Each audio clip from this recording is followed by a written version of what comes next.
갈등과 선택이라는 제목으로 하나님 말씀을 드리겠습니다. 사람들이 모여 있는 곳에는 문제가 없는 것이 없습니다. 사람들은 완전한 성숙한 사람이 아무도 없습니다. 다 불완전하고 미숙함들이 많이 있습니다.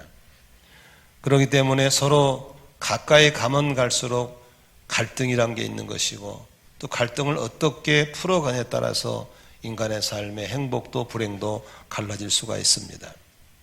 겉으로 드러난 문제가 있는가 하면 속으로 감춰진 문제도 있고, 외부적인 문제보다 내적인 문제가 더 심각할 수도 있습니다.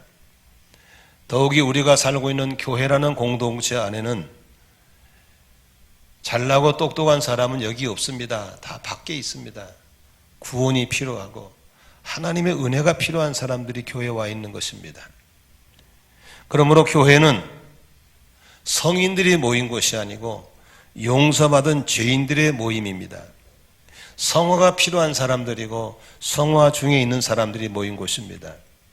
그러므로 교회에는 오히려 밖에보다 더 많은 크고 작은 문제가 있을 수 있고 의견 차이가 있을 수 있는 곳입니다. 우리를 향해서 이렇게 말한 사람입니다. 교회는 공사 중입니다. 저와 여러분들은 하나님의 사람을 만들어가는 공사 중인 걸 믿으시기 바랍니다. 한번 옆 사람 인사합시다. 저는 지금도 공사 중입니다.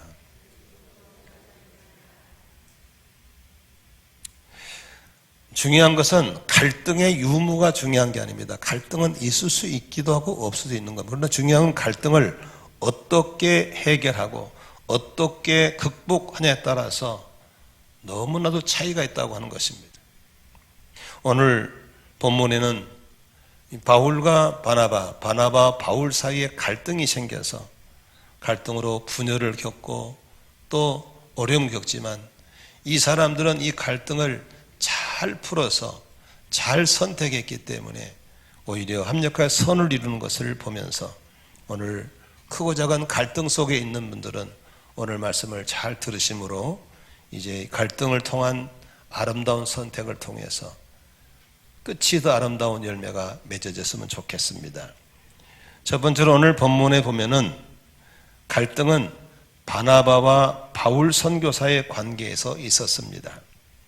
그렇다면 바나바와 바울의 관계는 어떤 관계인가에 대해서 성경적으로 조명해 볼 필요가 있습니다. 바울이라는 사람은 본래 이름은 사울이었습니다. 이 사람은 교회를 많이 핍박하는 사람이었습니다. 예수 믿는 사람을 잡아다 감옥에 놓고 교회를 부수고 아주 그런데 아주 예수 믿는 걸 막는 일에 앞장선 사람이었습니다. 악랄한 사람이었죠. 근데 이 사람이 다메섹 도상에서 예수를 극적으로 만나서 회심을 하고 예수님을 주로 영접하고 구원받았죠. 구원받은 사람이 가야 할 곳이 바로 교회라는 공동체죠. 예루살렘 교회를 찾아갔더니 다 경계하고 꺼리는 거예요. 저 사람 우리를 핍박자 아니냐. 수많은 사람을 죽게 만들었고 감옥에 넣은 사람인데 또 우리를 잡으러 온 게 아니냐. 경계심을 갖고 아무도 그를 용납해 주지 않았습니다. 완전히 왕따, 외톨이를 만들어 버렸습니다. 그런 사람이 되면 교회 생활을 못하는 거죠. 그때 바나바라는 사람이 그를 차분하게 안내해주고 공동체에 들어올 수 있도록 코디네이터 역할을 해준 사람이 바로 바나바입니다. 근데 여러분 아시다시피 바나바라는 사람은 아주 믿음이 좋은 사람입니다. 가난한 사람을 이 자신의 밭을 팔아서 그것을 가난한 사람에게 나눠준 사람이기도 하고 신앙의 덕을 세워서 교회에서 다 인정받는 존경받는 교회 어른이고 신앙인이었습니다. 그런 사람이 사울이라는 청년을 교회에 들어와 정착을 시키도록 도와주고 한마디로 새신자 정착을 시킨 사람이죠. 그러다 보니까 자연적으로 이 사울이라는 청년은 교회에서 바나바를 따랐고 존경했고 바나바의 가르침을 잘 받았습니다. 그러다 보니까 바나바는 바울 사도의 영적인 멘토가 되었습니다. 바나바와 바울은 이렇게 새신자 정착의 가이드였을 뿐더러 영적인 멘토로 끝나는 것이 아니고 예루살렘 교회로부터 이제 인정을 받아서 안디옥 교회를 세우는 교회 창립 멤버가 됩니다. 다시 말하면 교회 창립 멤버로 쓰임 맞습니다. 거기서 끝난 게 아니고 안디옥 교회가 선교사를 파송할 때 1호 선교사로 보낼 때 바나바, 사울은 한 팀이 되어서 선교사로 파송받는 동역자까지 됩니다. 그러니까 한번 생각해 보세요. 이 두 사람은 아주 하나님의 극적인 아주 구체적인 개입을 통해서 맺어진 관계이고 맺어왔던 관계이고 유지했던 관계고 그리고 동역을 같이 하는 대단한 사람이라는 사실을 알 수 있습니다. 오늘 본문의 35절도 보니까 바울과 바나바는 안디옥에 머물러 있으면서 다른 여러 사람께 함께 주님의 말씀을 가르치고 전했다. 함께 사역하는 동역자이고 영적인 멘토입니다. 그런데다가 레벨로 말하면 바나바가 윗사람인데 불구하고 바나바는 바울을 통해 역사가 많이 나타나니까 이제 성경에는 바나바 바울이 아니라 바울 바나바라고 할 정도로 바울을 리더로 세워주는 대단한 사람이었습니다. 그런데 이 두 사람 사이에 갈등이 생긴 겁니다. 여러분, 갈등은 언제나 가까운 사람, 친한 사람에서 생긴다는 사실을 절대 잊지 않기를 바랍니다. 여러분, 부부끼리 갈등이 생기지 아니 다른 남편하고 나하고 갈등이 왜 생겨? 다른 집 부인하고 나하고 갈등이 왜 생겨? 안 생겨. 부부끼리 생기는 거야.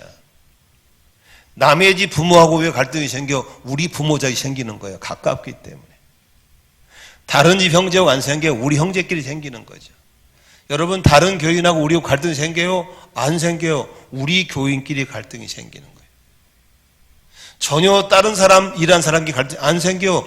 같은 일하는 동종, 동업종에서 갈등이 생기는 거예요. 그러므로 갈등은 멀리 있는 것이 아니고 가장 가까운 데 있음을 잊지 않기를 바랍니다. 아멘. 그래서 재미있는 것은 갈등 그러면 애들 수준 낮은 일 아니에요. 바나바와 바울은 신앙 좋은 사람이에요. 다 존경받는 사람이에요. 하나님이 인정하는 사람들이에요. 더군다나 이 사람들은 세계 선교하는 선교사들이에요.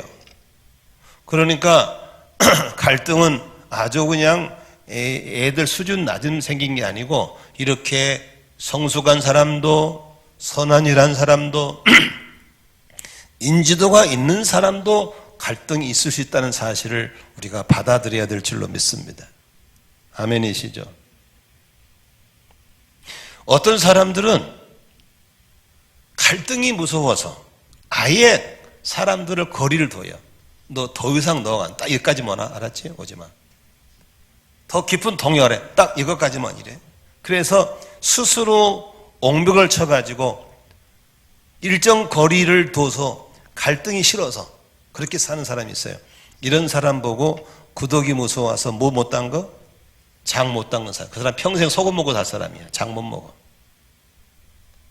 갈등을 두려워하지 말고 갈등은 있을 수 있지만 갈등을 어떻게 극복하는가, 갈등이 생겼을 때 어떻게 풀어내는가에 대한 기술을 배워서 우리가 적용하면 사역도 같이 할 수 있고 행복을 만들어낼 줄로 믿으시 바랍니다.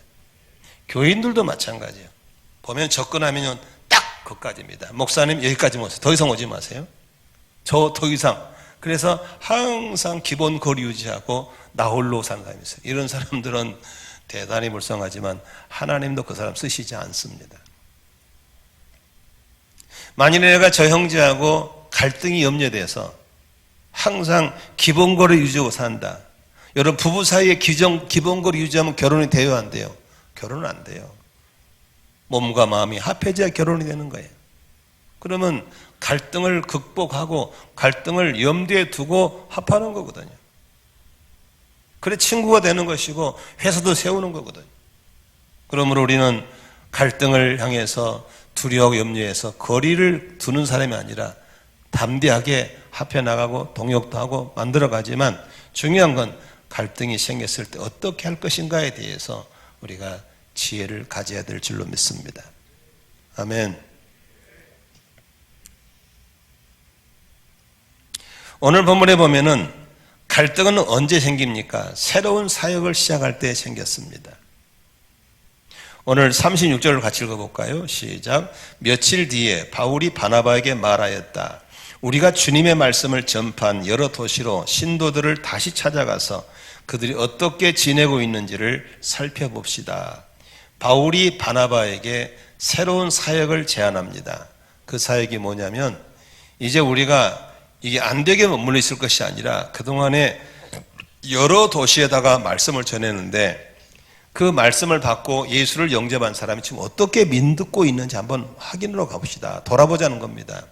지금 제가 17개의 목장을 이렇게 펴놓고 있는데 지금 평신도에게 목회를 맡겼단 말이에요. 내가 내 양을 고한건 목자에게, 명정 목자에게, 화해가 목자에게 맡겼다. 그러면 내가 방치하면 안 되죠. 내가 돌아봐야죠. 가서 이분들이 과연 목회를 잘하고 있는지. 당연한 것이죠. 이게 이제 그런데 바울이 한 사역은 당연한 사역이고 새로운 사역인데 여기서 분쟁이 생긴 겁니다. 분쟁이 뭐냐면 37절 보세요. 새로운 팀을 짜야 되는데 37절 바나바는 마가라는 요한도 데리고 가려고 했다. 38절 그러나 바울은 밤빌리에서 자기들을 버리고 함께 일하러 가자는 그 사람을 데려간 것을 좋게 여기지 않았다. 다시 말하면 바나바는 마가를 데려가고 싶은 거예요. 그런데 바울은 그 사람은 안 된다는 거예요. 왜냐하면 잘 보세요. 바나바에게 있어서 마가는 자기 조카예요. 생질이에요. 생질. 저기 조카를 데리고 싶은 거예요. 조카를 잘하니까 일 시키도 만만치 않고 편하고 너무 잘하니까 협력할 거라는 거예요. 그런데 바울은 단호하게 거절하는 거예요. 왜냐하면 과거에 여러분 13장 13절을 보면 나옵니다만은 13, 13절에 바울과 그 일행은 바보에서 배를 타고 밤빌리아에 있는 버가로 건너갔다. 그런데 마가라는 요한은 그들과 헤어져서 어디로 갔다? 예루살렘으로 돌아갔다. 다시 말하면 밤빌리아의 사역을 할 때 마가라는 요한은 팀을 깬 사람이야. 자기가 힘들다고 팀을 깨고 예루살렘 가버렸어요. 그때 한번 발등에 찍힌 경험이 있는 바울은 안 된다는 거예요. 저 사람은 다음에 또 깨기 때문에 언제 안 된다. 그래서 바나바는 조카를 데려가고 싶고 바울은 안 된다고 갈등이 생긴 거죠. 여러분 언제나 갈등은 언제 생기냐면 새로운 사역을 시작할 생기는 거예요. 평상시에 이렇게 그냥 그렇게 새로운 하나 가만히 가면 갈등이 생길 일이 없어요. 그러잖아. 부부가 같이 밥 먹고 자고 뭐 생겼어요. 그런데 부부가 우리 이사 가자. 뭐 집을 짓자. 무슨 사업을 하자. 요럴 때 생기는 거예요. 나는 이렇게. 아니야. 이렇게 생기는 거예요. 친구 사이도, 부부 사이도, 부자지간도, 교회도 마찬가지. 교회도 이렇게 평상시에 아무도 없이 예배드리고 뭐 생길 게 뭐 있어. 그러나 무슨 새로운 일을 하자. 그럴 때 나는 이렇게 저는 이렇게 생긴다고. 그러므로 우리가 새로운 일을 시작할 때 언제나 갈등이 있을 수 있기 때문에 최소한 갈등을 생기지 않도록 준비하고 배려하고 이런 관리하는 리더십이 우리에게 필요한 걸 믿으시길 바랍니다. 예를 들어 말하자면 자 목자님들이 이제 날씨가 풀려서 야, 우리 맨날 방에서만 목장 모여보지 말고 이제 비대면도 그만하고 우리 밖에 나가서 한번 보자. 좋소. 새로운 아이디어죠. 그러면 어디로 갈까? 한강으로 갈까? 야, 싸우는 게 서로가. 어디도 파, 한강 파, 뭔 소리 다시 집에서 모여 집파. 그래가지고 갈등이 생기는 거죠. 이런 것들이 있을 수 있다고 하는 것을 리더는 염두에 두고 단계별로 준비해야 될 줄로 믿습니다. 아멘. 저희 교회는 참 저는 돌이켜보면 감사한 건 보세요. 저는 뭐 제가 했다고 하는 하나님의 은혜로 생각하는데 월피동에서 이쪽으로 올 때 생각하거든요. 진짜 상상할 수 없는 건 첫째 교단을 바꿔야 돼. 땅을 6개를 팔아야 돼. 예? 그리고 교회 이름을 바꿔야 돼. 여러분 이거 얼마나 많은 갈등이 생기겠어요. 다 교회 사랑하는 사람들이고 다 개성 있는 분들인데 근데 하나님이 참 어떻게 저에게 그 지혜를 주셨어요. 그래서 저는 그 문제를 한꺼번에 딱 꺼내지 않고 전부 다 만났어요. 하여간 재직들 한 분 한 분을 전부 다 만나서 제 생각을 나누고 그분의 생각을 듣고 그리고 조정했어요. 그리고 우리가 무엇이에 공동회에다가 터뜨리겠다. 좋다. 다 이렇게 아마 저를 안 만난 직분자 다 만났어요. 전부 다 들었고 제 간증을 다 얘기했어요. 저는 이제 딱 투표 던지면 나는 99% 나올 줄 알았어요. 근데 87% 나오더라고. 내 앞에는 그런다고 해놓고 딱 열으니까 또 찍더라고. 그래서 그 13%를 찾아다녔어요. 누군지는 모르지만 대충 알잖아요. 설득했어요. 그래서 저희 교회는 99.9%가 왔어요. 우리는 갈등을 참 잘 이겨낸 케이스인 줄로 믿습니다. 하나님의 지혜 주심도 감사하고 전략도 좋았지만 참 이렇게 자기가 지지하지 않은 그 13%도 순응하고 왔다는 그 성숙한 분들에 대해서 정말 존경하는 마음을 갖습니다. 그런데 이렇게 성숙한 바나바 바울도, 이렇게 선한이라는 바나바 바울도, 이렇게 선교하는 위대한 사람들도 싸우는 거예요. 싸워. 왜? 바나바는 조카를 포기하지 못하겠다. 바울은 절대로 그는 안 된다라는 붓에 붙은 거예요. 그래서 여기 성경 보면은 이렇게 써 있습니다. 39절 볼까요? 같이 읽습니다. 시작. 그래서 그들은 심하게 다툰 끝에 서로 갈라서고 말았다. 심하게 다툰 거예요. 어떻게 싸웠는가, 삿대질을 했는지 그건 내가 올라가서 물어보려고 그래요. 그러나 심하게 다툰 건 사실인 것 같아요. 갈등은 언제나 조정이 안 되면 다툼으로 갑니다. 갈등은 언제나 조정엔 다툼이 되고 그 다툼을 잘못 풀면 반드시 분열로 가게 되어 있습니다. 우리 부부가 잘 지내니까 사람들은 그러더라고요. 목사님 부부는 부부싸움 안 해요. 우리 해요. 요새는 부부싸움 할 기력이 없어. 우리 황윤 장로님도 삼례 씨하고 잘 안 싸우죠. 요새는. 싸워요? 왜? 희운이 없어. 근데 싸우는 부부 보면 나는 그래 싸우라 한때다. 힘이 있어 싸우거든요. 가슴이 뜨거우니까. 그런데 나이가 들어가면요 기운이 없어. 그냥 별로 안 중요하면 그래서 알아서 해. 이렇게 안 싸워. 이길 게 없어. 승차이는 싸울 것 같아요. 우리가 갈등이 생기면 그 갈등은 다툼으로 가고 다툼은 결론은 분절로 가죠. 이렇게 훌륭하신 분도 이렇게 선하신 분도 결국 갈라서고 말죠. 그래서 39절에 바나바는 자기 조카 마가를 포기하지 못하고 데리고 키프로스로 떠납니다. 그리고 40절에 바울은 실라라는 사람을 선택해서 다른 사역지로 갑니다. 근데 참 재미있는 것은 여기 실라라는 사람이 누군지 아시죠? 실라는 지난주 편지 여러분 설교 들었죠? 편지를 예루살렘에서 가지고 온 사신이야. 그러니까 예루살렘께서 인정받은 지도자였기 때문에 뽑아 보냈을 거 아니에요? 그냥 편지 전해주러 왔다가 딱 걸린 거예요. 근데 재미있는 거 보세요. 사도행전 지금부터 이후는 바나바는 안 나옵니다. 누가 나와요? 실라가 나옵니다.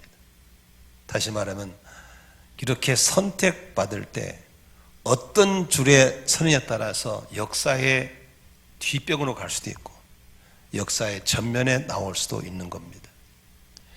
여러분 언제나 앞으로 살아가면서 갈등이 생기고 분열할 때 줄을 잘 선택해 쓰셔야 역사의 뒤로 가냐 역사의 앞으로 가냐 다릅니다.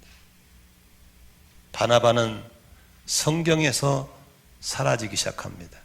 그러나 그 심부름 왔다가 딱 걸린 실라는 이제 바울과 함께 세계적인 선교의 역사의 무대의 전면에 서게 됩니다. 나는 여러분들이 항상 준비된 자로서 실라처럼 그렇게 선택받고 하나님의 역사의 전면에 설 수 있는 그런 날이 올 수 있기를 주의 이름으로 축원합니다. 아멘. 그런데 저는 오늘 여러분과 함께 좀 나누고 싶은 것은 갈등이 갖다주는 분열 이후의 선택이 중요합니다. 갈등이 갖다주는 다툼, 갈등이 갖다주는 분열 이후의 선택이 두 가지 선택이 있습니다. 첫째 선택은 파괴적인 선택입니다. 관계를 깨버립니다. 관계를 끊어버립니다. 그리고 하던 사역을 놔버립니다. 하던 사역을 팽개쳐버립니다. 그러면 동시에 그리스도의 몸인 교회가 깨집니다. 그리스도의 몸인 교회가 깨지면서 많은 사람들을 실족시키는 엄청난 죄를 짓습니다. 한 영혼을 실족시켜도 하나님이 엄하게 다루신다 그랬는데 엄청난 사람들을 실족시켜버리는 죄를 짓습니다. 이것은 매우 어리석은 파괴적인 선택입니다. 그런데 안타깝게도 우리 주변에는 대부분의 사람들이 이런 선택을 합니다. 갈등이 있을 수 있죠. 다툴 수 있죠. 분열할 수 있죠. 그러면 갈라서야죠. 갈라서더라도 파괴적이 되면 안 되거든요. 관계는 유지해야 되거든요. 사역은 놓으면 안 되거든요. 공동체가 다치지 않게 해야 되거든요. 여러분 전도를 다녀보면요, 너무나도 많은 분들이 믿다가 안 다니는 분이 많습니다. 왜 그렇게 하냐고 그러니까 교회 장로들이 싸운다는 거예요. 교회가 분열됐다는 거예요. 네? 저그들끼리 서로 앙숙이라는 거예요. 나는 이런 교회는 안 다니겠다는 거예요. 할 말이 없어요. 뭐가 더 중요한지, 무엇은 놔도 무엇은 놓으면 안 된다는 것을 모르는 거예요. 왜 그런지 아시겠어요? 감정입니다. 감정의 노예가 되어버린 겁니다. 가슴이 뜨거워야 되는데 머리가 뜨거워져 버린 겁니다. 그래서 판단이 흐려지고 잘못된 판단을 하는 겁니다. 여러분, 저는 그동안에 너무 많은 성도들을 이렇게 목회해 왔습니다. 제가 이제 금년에 41년째 이렇게 목회를 하고 이 교회는 이제 32년째 가고 있습니다. 너무 많은 성도들이 저를 통해 은혜 받고 은혜 받으면 막 목사님 뭐 어쩌고 별말을 다 하시죠. 그러나 갈등이 생기고 그러면 과감하게 버리고 갑니다. 근데 참 재미있는 것은요, 그렇게 친한 사람들이 사랑이 미움으로 바뀌는 건 순간이더라고요. 저를 그렇게 미워해요. 재미있는 것은 결혼식 가면 다 만나. 저들끼리 다 왔다 갔다 해. 나오고만 딱 끊어요. 자기들끼리 다 왔다 갔다, 자기들끼리 왔다 갔다 하더라고요. 근데 나오고는 딱 끊어요. 저는 참 안타까워요. 그런데 몇 주 전에 어떤 오래 목회하시고 이제 2년 있다가 은퇴하실 목사님이 저한테 한마디 하는데 제가 아주 목회를 통달하는 한마디를 들었어요. 그분이 그런 말 하더라고. 은퇴를 앞두고 보니까 말이야, 목회는 짝사랑이었어. 보니까 나만 좋아했더만 그쪽은 나 안 좋아하고. 하나님도 짝사랑이었어. 하나님은 나를 그렇게 좋아하셔. 나는 그걸 몰랐잖아. 두 번째, 목회라고 하는 건 두드러 패도 아픔을 안 느끼는 게 목회도구만. 요새는 성도가 별짓을 다 해도 안 아파 그러더라고. 그 두 마디. 목회는 짝사랑이야. 목회는 두드러 패도 아픔을 안 느끼는 게 목회야. 다시 말하면 어떤 상황에도 감정의 노예가 되지 않아야 되는 거예요. 그냥 우리 승수한테 그래서, 승수야, 너는 내 디모데로서 이 말 알아듣겠냐니까 몰라요. 그렇게 마음이 아프다는 거예요. 속썩이면. 그리고 때리면 아프다는 거예요. 그리고 배신감 때문에 힘들다는 거예요. 너는 임마 이제 목회 초짜니까 그래. 몇십 년 지나봐. 때려도 안 아프고 어차피 인간은 짝사랑이야. 우리 목자 목사님들은 잘 이해가 안 되면 저거라도 드시면 좋겠어요. 저거라도. 그러면 목회는 짝사랑이구나. 목회는 두드러 패도 안 아파야 되는구나. 그걸 아픔을 느끼면 목자 못합니다. 맨날 후회합니다. 내가 미쳤다고 이 짓을 해. 내가 왜 이거 안 해. 내가 얼마나 밥을 해야 됐는데 저 인간이 저럴 수 있어. 애는 더러서 못해 먹어. 하지 마세요. 아예 하지 마세요. 그러나 하나님의 사랑은 짝사랑입니다. 어떤 갈등, 다툼, 분쟁, 분열이 와도 우리는 감정의 노예가 되지 않아야 될 줄로 믿습니다. 그렇다면 오늘 바나바와 바울의 관계는 어떻게 했습니까? 이 사람들은 그 갈등과 다툼과 분열을 했지만 그 사람들은 생산적인 선택을 했습니다. 관계를 깨지 않았습니다. 성경을 읽어보면요, 바나바 바울은 계속 연락합니다. 서로 계속 연락하고요, 서로 협력해주고 또 서로 지지해주고요, 인정하고 존중합니다. 이게 훌륭한 겁니다. 믿으시면 아멘 하십시오. 그들은 나를 버리고 갔지만 나는 그들을 버리지 않았습니다. 엊그제도 내가 우리 중직자 출신들, 집단하신 분들 몇 번 전화를 했습니다. 미안해하죠. 미안할 거 없습니다. 저희들은 정말 감사하게 생각하고 있습니다. 당신의 흔적이 곳곳에 남아있어서 너무 고맙게 생각하고 있습니다. 저희들 잘하고 있습니다. 그러면서 우리 성도들 소식도 전해주고 그 소식 묻고, 우리가 관계를 깬 사람에게 똑같이 해서는 안 될 줄 믿습니다. 너는 깨도 나는 관계를 잡아가야 됩니다. 이게 감정의 노예가 아니라 예수의 사람인 걸 믿으시면 아멘 하십시다. 아멘이시죠?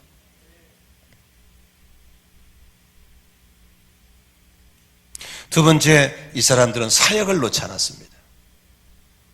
관계도 놓지 않을 뿐더러 사역을 했습니다. 그래서 바나바는 조카를 데리고 키프로스로 가고 바울은 실라를 데리고 또 다른 사역지로 가는 겁니다. 우리는 관계가 깨져버리면 사역을 놔버려요. 여러분, 이 사역은 사람이 준 게 아니에요. 하나님이 주신 사역인 걸 믿으시면 아멘 하십시다. 하나님이 주신 목자 목녀고 하나님이 주신 집사 직분이고 하나님이 장로 권사인 걸 믿으시 바랍니다. 그러므로 왜 감정의 노예가 돼가지고 사역을 버립니까? 그건 안 되는 것이죠. 사역을 버리면 안 되는 거예요. 이 사람들은 관계를 유지했고 이 사람들은 사역을 계속하는 거예요. 왜? 바로 주 대심이 바로 서 있기 때문입니다. 여러분의 주님이 예수 그리스도를 믿으시면 아멘 하십시다. 여러분이 하고 있는 일을 주님이 맡기신 걸 믿으시면 아멘 하십시다. 그렇다면 주님이 그만두라 할 때까지는 놔서는 안 될 줄로 믿습니다. 아멘. 안 되는 거예요. 왜 내 마음대로 잡았다 폈다 합니까? 그것은 신앙 구조 자체가 잘못된 거예요. 자체가. 당신은 서운하죠. 당신은 안타깝죠. 그렇지만 주님의 기쁜 뜻이 있는 걸 믿고 받아들이고 인내하고 존중하는 것이 필요한 줄로 믿습니다. 우리가 이렇게 갈등에서 생산적인 선택을 하려면 절대로 주님 중심을 놔서는 안 됩니다. 부르신 분도 주님이시고 이 일을 맡기신 분도 주님인 걸 믿으시길 바랍니다.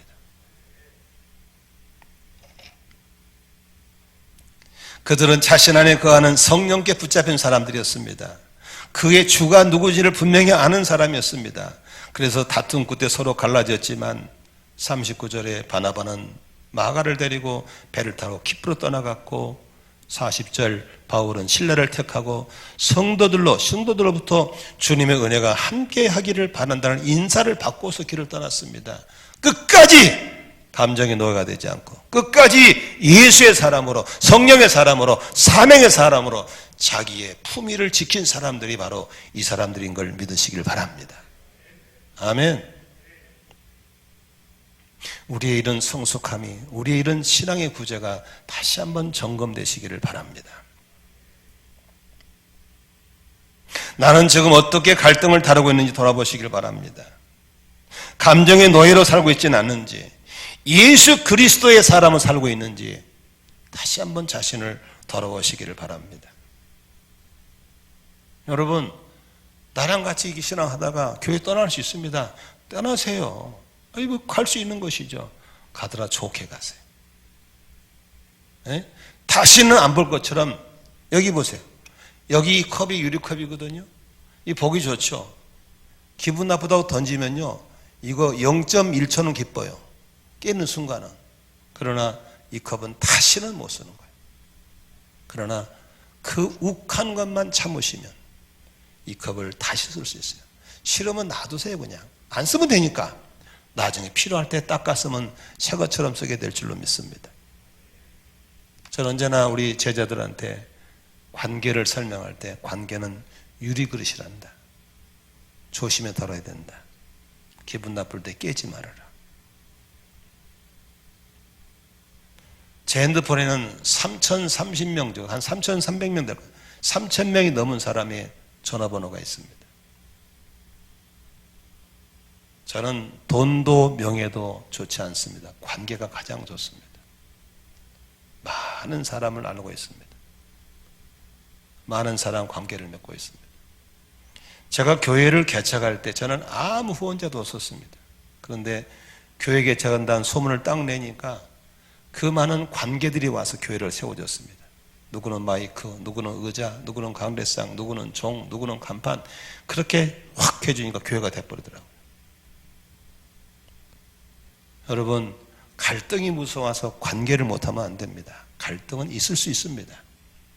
그러므로 우리가 갈등에 조절하는 기술, 성숙한 몇 가지 노하우만 가지면 여러분들은 더 큰 일을 할 수 있는 좋은 삶을 살게 될 줄로 믿습니다.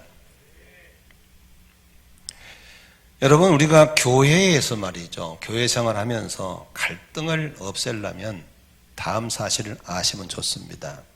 첫째로, 이건 이제 신학기 배우는 조직신학이 나온 건데 여러분 교리상 배우면 됩니다. 교회에는 두 가지가 꼭 있습니다. 그 통일성과 다양성입니다. 따라합시다. 통일성과 다양성. 교회의 머리가 예수님이십니다. 저기는 집사님의 주님도 나가 믿는 예수님이고, 저쪽에는 권사님 믿는 분도 내가 믿는 주님이십니다. 그러므로 예수 그리스도의 머리를 중심으로 우리는 모두가 다 하나가 되어야 될 줄로 믿습니다. 이게 통일성입니다. 누가 뭐래도 예수가 중심입니다. 아멘. 돈 있고 힘 있는 사람이 중심이 아니고, 말빨이 힘이 중심이 되는 것도 아니고, 권력이 힘 있는 게 아니고, 예수가 중심이 된 통일성이 바로 교회의 가장 큰 힘인 걸 믿으시 바랍니다. 누가 뭐래도 예수께서 가라사대 돼 그러면 찍소리 많고 아멘 해야 됩니다. 통일성입니다. 아멘. 그러므로 그 예수 그리스도께서 담임 목사에게 권한을 위임했으면 담임 목사 중심으로 교회가 하나가 돼야 되는 겁니다. 아멘. 연소학은 연장 관계없습니다. 지금은 제가 개척을 했기 때문에 나이가 많기 때문에 이렇게 순종한 척 안 됩니다. 어떤 젊은이가 와도 어떤 나이 많은 장로님도 지도자를 중심으로 하나로 뭉쳐줘야 됩니다. 그래야 교회가 사는 겁니다. 믿으시면 아멘 하십니다. 두 번째로 다양성입니다. 머리는 하나지만 몸은 다양한 지체들이 모아서 몸이 되는 겁니다. 그러면 몸 안에는 똑같은 지체가 하나도 없습니다. 다 다릅니다. 여기 100명이면 100명, 1000명이면 1000명이 전부 다 다른 지체입니다. 그러므로 너는 왜 나처럼 같지 않냐고 하면 안 됩니다. 다름을 인정해야 됩니다. 따라합시다. 다른 것과 틀린 것은 구별해야 된다.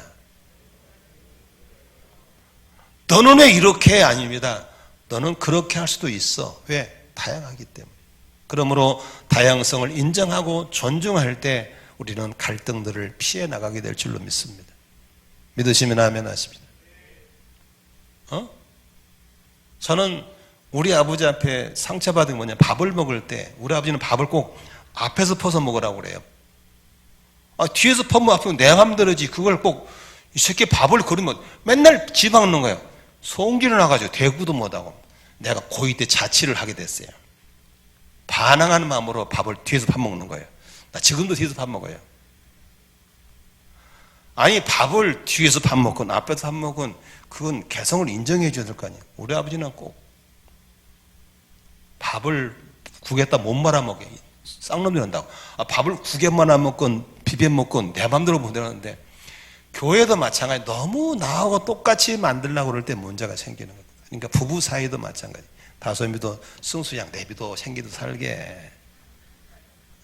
기득은 싸우지 마. 생기도 내비도 그냥 같이 살면 되는 거예요. 그러니까 우리가 너무 이렇게 다양성을 존중하고 인정할 때 행복한 거예요. 아멘이시죠? 그 다음에 세 번째로 이 갈등을 극복하려면 상대방의 장점을 보는 눈을 가져야 돼요. 그 장점을 강점으로 만들어줄 생각을 해야 돼요. 여러분 지난주에 칼럼 보셨겠지만 최영기 목사님이 페북에 올린 글이잖아요. 어떤 젊은 부부가 맨날 싸우는 거야. 부부싸움. 그냥 그런 이혼 직전까지 갔어요. 그래서 이제 부부가 그러면 최 목사님께 한번 상담을 하자. 상담을 했는데 최 목사님이 이제 만나서 비대면으로 서로 하잖아요. 그렇다면 내가 숙제를 내겠다. 남편이 아내를 봐서 장점, 자랑거리, 칭찬거리를 하루에 5가지만 찾아가지고 잠들기 전에 귀에다가 읽어주기. 서로. 아내는 남편, 남편은 아내에게. 그 대신 그걸 했는가 안 했는가 나한테 보고하기. 이렇게. 그러니까 최 목사님은 아무것도 안 하고 보고 맞는 거야. 했구나 이렇게. 그런데 여러분 놀라운 역사가 일어나는 거예요. 처음에는 5가지가 안 나오고 꼴 보시는 게 뭐 나오겠어. 한두 가지 찾기 힘들죠.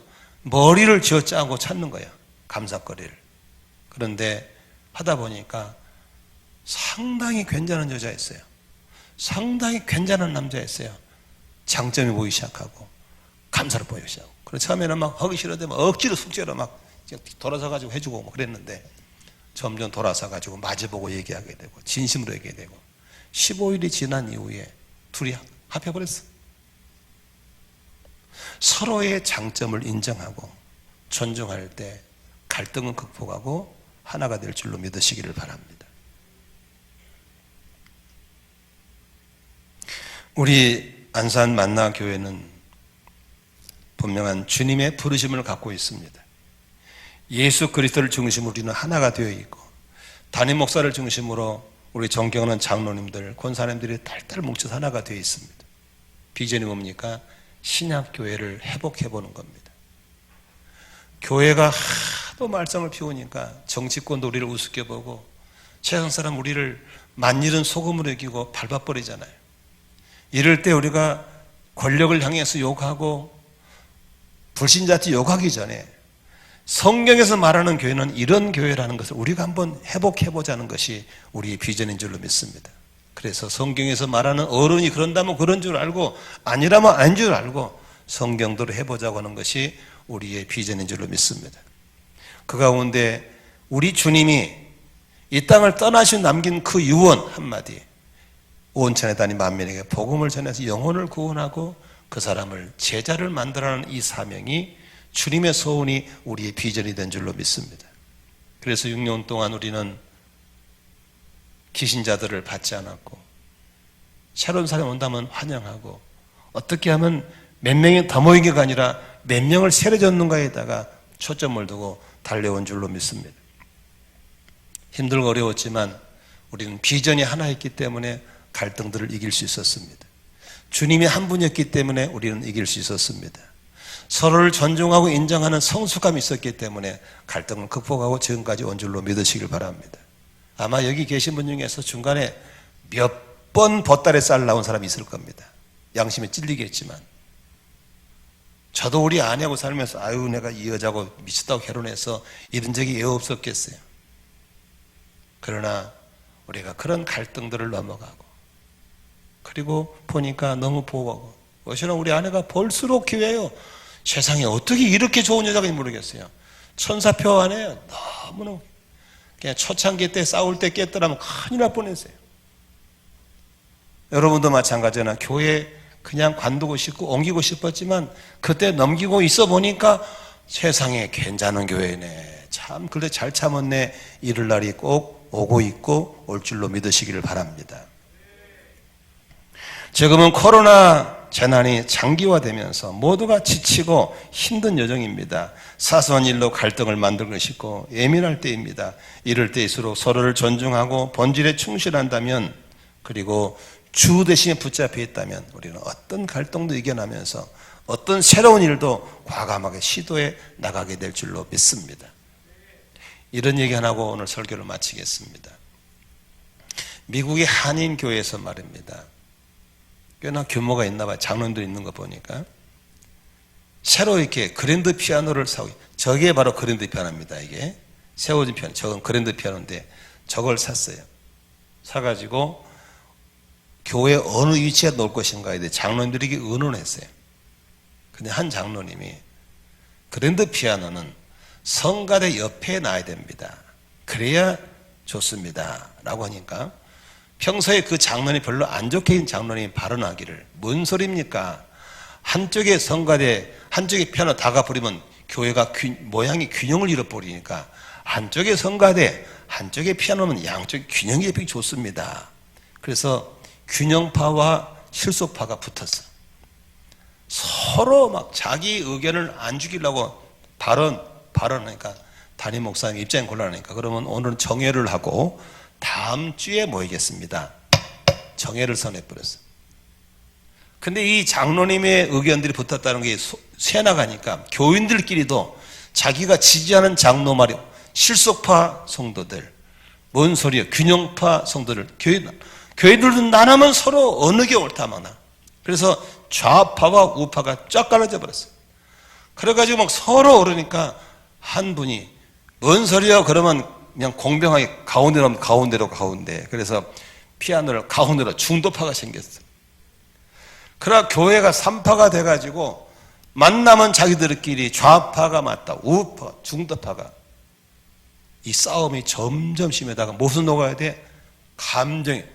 평상시에 말해 장로님 그게 기분 나빴어. 뭔 소리여? 막 감정이. 그래 회의가 막 난리가 나버려. 그래가지고 장로들끼리 감정 싸움이 이제는 감정이 노예가 되고 성들이 붙어버리고 그럴 줄 알았다고. 그래가지고 교회가 시끄러워져가지고 결국 교회가 분열됐어요. 그래서 중도파하고 한쪽 파는 남고 한쪽 파가 나가버렸어. 교회가 쪼개져 버렸어. 여러분 미국에 있는 한인교회 개판입니다. 트럼프도 훨씬 개판입니다. 많은 사람이 실족되고 교회와 갈라졌어요. 한 5년쯤 지났는데 미국에는 H마트라고 해가지고 H마트라 한인들만 가는 마트가 있어요. 거기는 한국 식품을 다 살 수 있어요. 그러니까 한인마트 가면 웬만한 한인들을 다 만날 수 있어요. 이제 구름막 끌고 이제 다니고 하거든요. 거기서 5년 전에 좌파, 우파, 두목 장로끼리 만났어. 어이구 장로님 반가울 거 아니요. 반갑다고. 그래서 서로 이제 안부를 묻다가 하는 말이, 그때 우리가 왜 싸웠지? 왜 싸운지를 몰라. 지금도 왜 갈라선지를 몰라. 주 대심이 흐려지고 본질이 흐려지고 사명이 흐려지면 이렇게 갈등하게 돼 있고 분쟁하게 돼 있고 파괴적인 선택을 하게 돼 있다는 겁니다. 오늘 설교에 여러분이 꼭 권면하고 싶습니다. 여러분의 주가 누구이신가를 잊지 않기를 바랍니다. 여러분의 주가 만왕의 왕 되시고 만주의 주가 되시고 우리를 구원하신 예수님인 걸 믿으신 분 아멘 하십시다. 지금 여러분이 하고 있는 이 일은 김영기가 맡긴 거 아니고 여러분이 좋아서 맡은 것도 아니고 주님이 여러분을 믿고 맡긴 사명인 걸 믿으시면 아멘 하십시다. 함부로 깨지 마십시오. 주 얼굴에 침 뱉고 감정으로 낫다 이러면 안 됩니다. 반드시 슬피 울고 이를 갈게 돼 있습니다. 참아야 됩니다. 나는 저 여자가 하나님이 보낸 여자로 믿기 때문에 감정의 노예로 우리 아내를 대하지 않습니다. 하나님의 사람입니다. 저는 이 목회가 하나님 맡긴 목회이기 때문에 감정으로 교회를 조절하지 않습니다. 주님이 칼할 때까지 있을 것이고 죽으라 할 때까지 죽는 겁니다. 여러분도 그렇게 하시기를 주의 이름으로 축원합니다. 교회의 통일성, 우리는 예수 안에서 온전히 하나가 되어야 될 줄로 믿습니다. 다양성, 절대로 똑같은 건 없습니다. 절대로 똑같지 않습니다. 같은 배에 태어난 사람도 틀립니다. 그러므로 서로를 인정하고 존중하고 그럴 수도 있지 하면서 중요하지 않는 건 다 양보하고 살기를 바랍니다. 아멘이시죠? 그렇게 할 때 우리는 화목한 가운데 사람을 실족하지 않는 가운데 하나님의 일들은 계속 해나가면서 우리는 더 성숙하게 될 걸 믿으시기를 바랍니다. 할렐루야. 기도하겠습니다.